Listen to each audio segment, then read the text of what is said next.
The Adventures of Tom Sawyer. Chapter 4. Going to Sunday School. The sun rose upon a quiet world and looked warmly down upon the peaceful village. The family began the day by praying together. Then Tom did his Sunday studying. He was trying to learn some words from the Bible. Sid had already finished his studying, but Tom was slow. His mind was busy with other things. Tom was learning 5 verses. Some verses are long and some are short. Tom had found 5 short verses. Aunt Polly's daughter, Mary, helped him, and after a time, he could say the verses without looking at the book. Mary gave him a knife for studying so well. It was not a good knife, but it was a knife. Tom was deeply delighted. Then Mary helped him to dress in his Sunday clothes. He hoped that she would forget his shoes, but she did not. When they were ready, the 3 children went to Sunday school. With his whole heart, Tom wished not to go. Mary and Sid enjoyed going. At the church door, Tom stopped to speak to a friend. "Billy, do you have a yellow ticket?" "Yes." "Will you sell it to me?" "What will you pay for it?" Tom offered enough and received the ticket. Then Tom stopped other boys and bought more tickets, some red and some blue. He was busy with this buying for about 10 minutes. Then he went into the church. These tickets were given for learning the Bible verses. A blue ticket was given for 2 verses. A red ticket was equal to 10 blue tickets. A yellow ticket was equal to 10 red tickets. And for 10 yellow tickets, for learning 2,000 verses, the Sunday school teacher gave the student a Bible. It was a wonderful day when a boy or a girl received one of these Bibles. Perhaps Tom did not want the Bible, but he did want the wonderful experience of receiving it. "Now, children," the teacher said, "sit up as straight as possible and listen. That is what good little boys and girls should do." While the teacher was talking, 3 gentlemen and a lady entered the church. The lady was leading a child. When Tom saw this small girl, waves of happiness went over him. He began hitting other boys, pulling their hair, doing everything to force the new girl to look at him and smile. He was quickly forgetting the water the woman threw from her window the night before. The gentleman and the lady went to the front of the church and sat down there. Then the teacher told who they were. One gentleman was Mr. Thatcher, who lived in the village. All knew him, but one was his brother, the great Judge Thatcher. He had traveled, he had seen the world, he came from a large town 12 miles away. The teacher wished that on this day he could give some boy or girl a Bible. He would have been proud to do that. But no child had enough yellow tickets. At this moment, when hope was dead, Tom Sawyer came forward. He had 9 yellow tickets, 9 red tickets, and 10 blue tickets. It was like a storm coming from a clear sky. The teacher had not expected Tom to gather so many tickets in 10 years, but here were the tickets. It was the surprise of the year. The teacher knew that it was strange. He could not understand how it had happened. He did not believe that Tom had learned 2,000 verses. He did not believe that Tom had learned 12 verses. The other boys watched Tom. All wished that they too had enough tickets for a Bible. Some boys suffered more deeply because they had sold Tom their tickets. They were able to understand what had happened. Tom had become rich by letting other boys whitewash the fence. He had been rich enough to buy their tickets, and now anger filled them. They saw clearly what fools they had been. Tom stood in a place of honor beside the judge. The judge put his hand on Tom's head and called him a fine little man. Tom could not speak. His breath would not come. His heart was shaking. This was partly because the judge was a great man, but it was chiefly because the judge was her father. The judge asked his name. "Tom, is that all of it?" "Thomas. But you have more, perhaps? Another name?" "Tell the gentleman your other name, Thomas," said the teacher. "Thomas Sawyer." "That is a good boy. You are a fine, manly little fellow. 2,000 verses is a very, very great many. and you never can be sorry that you learned them. Learning makes great men and good men. You will be a great man and a good man someday, Thomas. Then you will remember this day. Then you will be glad that you went to Sunday school.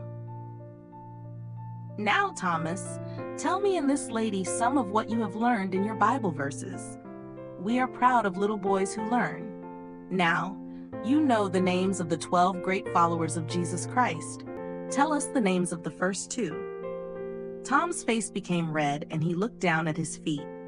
The teacher knew that Tom could not answer, but he felt that he must speak. He said, "Answer the gentleman, Thomas. Do not be afraid." Tom said nothing. "Surely you will tell me," said the lady. The names of the first two followers of Jesus Christ were. Tom remembered two names from the Bible. He did not remember who the people were or what they had done, but the two names were always together. He shouted them now, "David and Goliath!" But David and Goliath had not been among the 12 great followers of Jesus Christ. Their story was in a different part of the Bible. David was a boy, and Goliath was a man of very great size and strength. They were enemies, and David had killed Goliath. Let us be kind enough to look away from the rest of this scene of Tom Sawyer in Sunday school.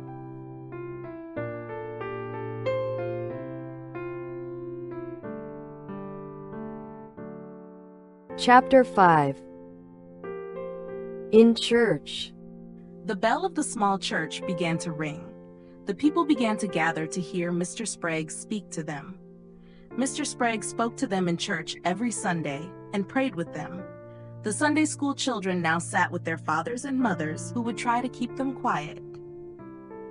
Aunt Polly came, and Tom and Sid and Mary sat with her. Tom was placed as far as possible from the open window and the interesting summer scenes outside. Other people came in and went to their seats. There were the old and poor. There were the middle-aged. There were the pretty girls in bright summer clothes, and the young men with their eyes following the girls. There was Mrs. Douglas, whose husband died. She was rich and good-hearted, and she lived in the big house on Cardiff Hill. There was Mufferson, the good boy of the village. He came to church with his mother. All the other mothers talked of his goodness. All the other boys did not like him. Now the bell was heard again, and then the church became very quiet. They were ready to begin. They began with a song. After the song, Mr. Sprague read a very long list of meetings to come in the following week. Then he prayed. He prayed for many things and for many people. He prayed for the church, and for the little children of the church, and for the other churches of the village, and for the village, and then for the whole country, and for the government, and then for people of far countries. Tom did not enjoy hearing Mr. Sprague pray, but he knew he must remain quiet. While Mr. Sprague prayed, a flying bug stopped on the back of the seat in front of Tom. It moved its front legs together, one over the other. It put them around its head and seemed to pull until Tom thought that the head would separate from the body. It used its back legs to clean its wings, and it did all this slowly, as if knowing that it was safe. And indeed, it was safe. Tom did not dare to reach for it. He believed that his soul would be destroyed suddenly if he did such a thing while Mr. Sprague was praying. But with the last words, his hand began to move forward. When the last word came, the bug was in his hand. But his aunt saw this. She told him to let the bug fly away. Then Mr. Sprague began a longer talk. He read the words he was saying, and Tom counted the pages as he turned them. After church, Tom always knew how many pages there had been. He did not often know what had been said. But this morning, Tom was interested for a little while. Mr. Sprague talked about future peace in the world. The strong and powerful nations, he said, would be friends of the weak. The strong, he said, would be like a strong wild animal of the forest. The weak would be like a weak animal of the farm. But the strong animal would not hurt the weak animal. They would lie down beside each other in peace. They would be so gentle and friendly that a little child could lead them. Tom wished to be that child. Then there was no more talk about animals. Again, Tom began to suffer. He remembered a valuable object that he carried, and he took it from his pocket. It was a large black bug in a small box. The bug quickly took a painful hold on Tom's finger. The next moment, the bug was on the floor, on its back, and Tom's finger was in his mouth. The bug lay there, moving its legs, but it could not get on its feet again. Tom could not reach it. It was too far away. But he watched it. Other people, also not interested in Mr. Sprague's words, found pleasure in watching the bug. Then a dog entered the church. He was sad at heart. He wanted some new, different thing to do. He saw the large black bug, and his tail lifted and moved a little, happily. He looked at the bug carefully, walked around it, put his nose nearer, lay down with the bug between his front feet, and began to sleep. His head moved down, it touched the bug, and the bug took a painful hold on his nose. The dog cried loudly, shaking his head, and the bug fell again on the floor on its back. People sitting near were laughing gently with their faces covered. Tom was completely happy. The dog seemed like a fool, and perhaps felt like a fool. There was anger in his heart also. He went near the bug again and began jumping at it. Moving in a circle, he jumped again and again. Then he had had enough of jumping. He found a smaller bug and followed it for a while. Then he had had enough of the smaller bug. Forgetting the large black bug, he sat down on it.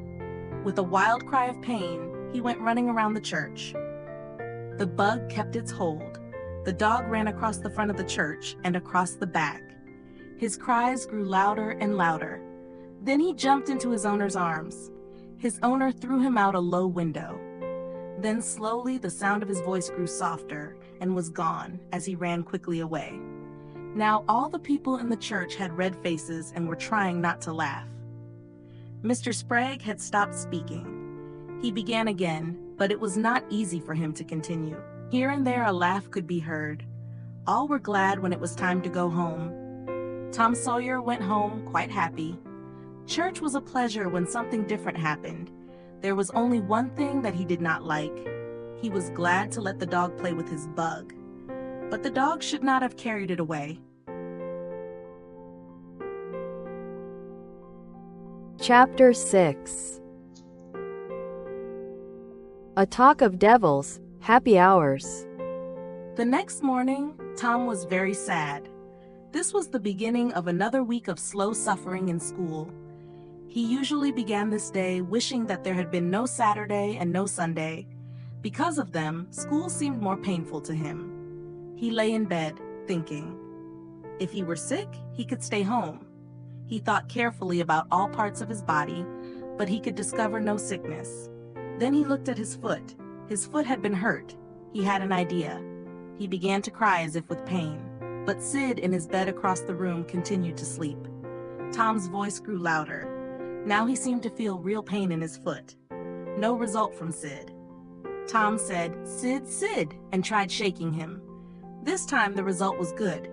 When Tom cried again, Sid sat up and looked at him. He said, "Tom, what is wrong?" No answer. Now Sid tried shaking Tom. Tom said, "Oh, do not do that, Sid. It hurts me. I must call Aunt Polly." "No, do not call her." He cried loudly again. Then he said, "I will forget everything bad that you have done to me, Sid, when I am dead." "Oh, Tom, are you dying?" "Give my cat with one eye to that new girl and tell her." But Sid was gone. He ran to his aunt. "Oh, Aunt Polly, Tom is dying." "Dying? I can't believe it." But she ran. Her face was white with fear. At the bedside she cried, "Tom, Tom, what is wrong?" "It is my foot, Aunt. Where I hurt it. The doctor must cut it off." The old lady sat down in a chair and laughed a little, then wept a little, then did both together. Feeling better, she said, "Tom, you stop that and get out of bed." Tom stopped crying and the pain stopped too. As he walked to school, he met Huckleberry Finn. Huckleberry's father was always drunk. None of the mothers in the village liked Huckleberry, but all the children liked him. They wished that they dared to be like him. Tom also wished that he could be like Huckleberry. He had been ordered never to play with him. Therefore, he played with Huckleberry every time that it was possible. Huckleberry was always dressed in old clothes. The clothes were always too big for him. His hat was full of holes. The bottom of his coat touched the ground. He came and went as he wished. He did not sleep in a bed. He did not sleep in a house. He did not go to school or to church. He could go swimming or fishing when and where he might choose. He was the first boy to wear no shoes in the early summer. He was the last boy to wear shoes in the early winter. He never washed. He had everything that any boy could desire. Tom said, "Hello, Huckleberry." "Hello yourself. What is that? Dead cat." "Let me see him, Huck. Where did you get him?" "From a boy." "Why do you want him, Huck?" "To take off these warts." Huckleberry showed Tom the small spots of thick, hard skin on his hands. "I take them off with a bean, Huck." "Yes, bean is good. I have done that." "How did you do it?" "You take the bean and break it in 2 pieces. Then you cut the wart and get some blood. Then you put the blood on half the bean. You make a hole in the ground. You put that half of the bean in the hole and cover it with earth. You must do this in the middle of the night where 2 roads cross and when the moon is dark. Then you burn the other half of the bean. The piece of bean with blood on it will try to pull the other half to it, and that helps the blood to pull the wart, and it is gone from your hand." "Yes, that is right, Huck. Although when you put the bean in the ground, you should say, 'Down, bean, off, wart, appear no more.' But how do you take off warts with a dead cat?" "You wait until the dead body of some bad person has been put in the ground. Then you take your cat and you go to that place before the middle of the night. At the middle of the night, a devil will come to carry the dead man away. Perhaps 2 or 3 devils will come. You can't see them. You can only hear a sound like the wind, or perhaps you can hear them talk. And when they take the body away, you throw the cat after them. You say, 'Devil follow body, cat follow devil, warts follow cat.' That will take off any wart. Did you ever try it? Not yet." "Huck, when are you going to do it?" "Tonight. I think that they will come to get old Hoss Williams tonight. But they put him in the ground Saturday. The devils would take him Saturday night." "The devils can't come until 12. At 12 on Saturday night, it is Sunday. Devils can't come on Sunday." "I never thought of that. Let me go with you." "If you won't be afraid." "Afraid? Will you come to my house and call to me?